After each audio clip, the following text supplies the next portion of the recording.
Masih di Kepulauan Spermonde. Saya melihat kekayaan alam pulau ini seakan tidak ada habisnya. Saya menuju pulau berpenghuni di Kepulauan Spermonde yang tengah berbenah. Namanya Pulau Badi. Pulau ini menjadi satu-satunya pulau di Indonesia yang memiliki izin budidaya kuda laut.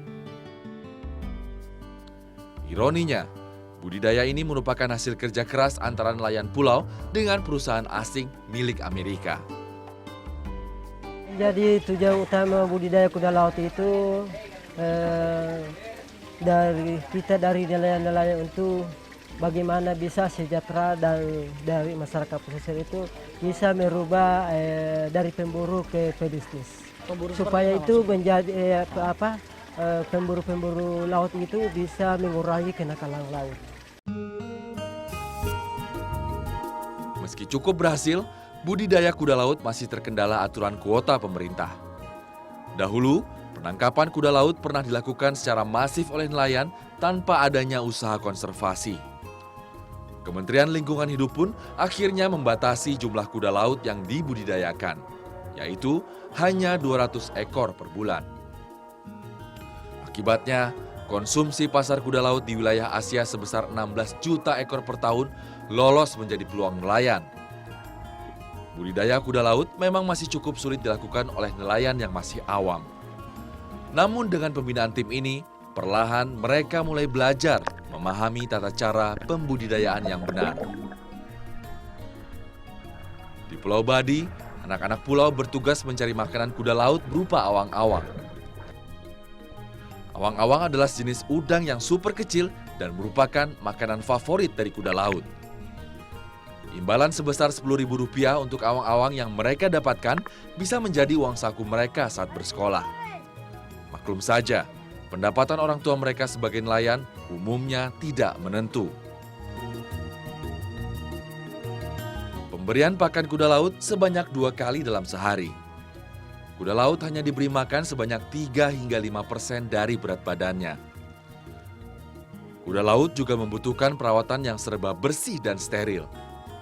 Setiap pagi dan siang hari, para nelayan harus rajin mengukur suhu dan tingkat keasaman air dalam wadah budidaya. Ya pemirsa, memang karena kuda laut di sini merupakan hasil dari budidaya tertutup, segala sesuatunya, perawatannya hingga memberi makannya harus serba steril.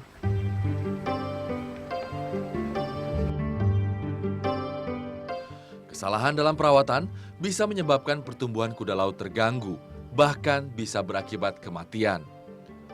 Setiap keramba diberi label generasi. Label ini penting agar kegiatan budidaya kuda laut memperoleh izin dari instansi terkait. Setelah umur 4 hingga 6 minggu, barulah para nelayan memindahkan kuda laut ke keramba yang lebih besar. Di sini, mereka dipelihara bersama dengan indukan yang lain. Pasar kuda laut Indonesia sudah mencapai Australia dan Eropa. Jumlah pembudidayaan yang tidak banyak membatasi ruang gerak nelayan untuk mengirim kuda lautnya ke luar negeri.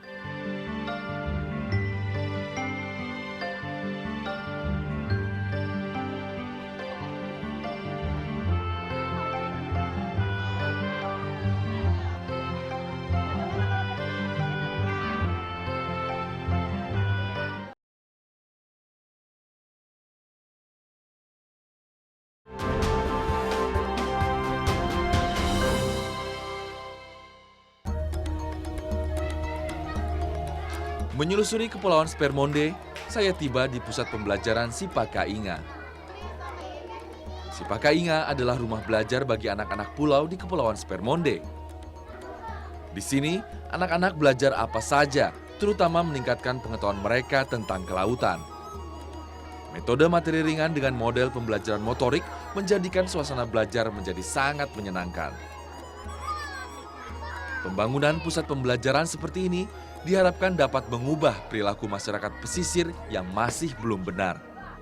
Seperti kebiasaan memanfaatkan sumber daya laut dengan cara yang tidak ramah lingkungan.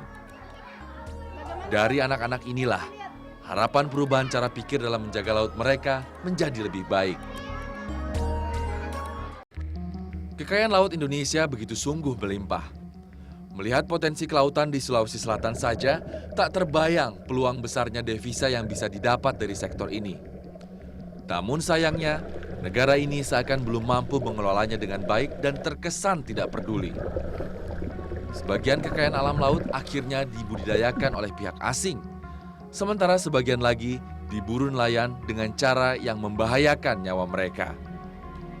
Entah sampai kapan keadaan ini akan terus berlanjut. Harapannya, anak-anak spermonde kelak bisa menjadi nelayan yang lebih maju dan tak mengalami penderitaan yang dialami para orang tua mereka. Kepulauan Spermonde menyimpan kekayaan alam yang begitu luar biasa. Potensi alamnya mencapai 466 juta dolar Amerika Serikat setiap tahunnya. Dan karena kepulauan inilah juga mengajarkan betapa penting artinya sumber daya alam yang diimbangi dengan kemampuan sumber daya manusia yang memadai. Demikian Indonesia kali ini, terima kasih dan sampai jumpa.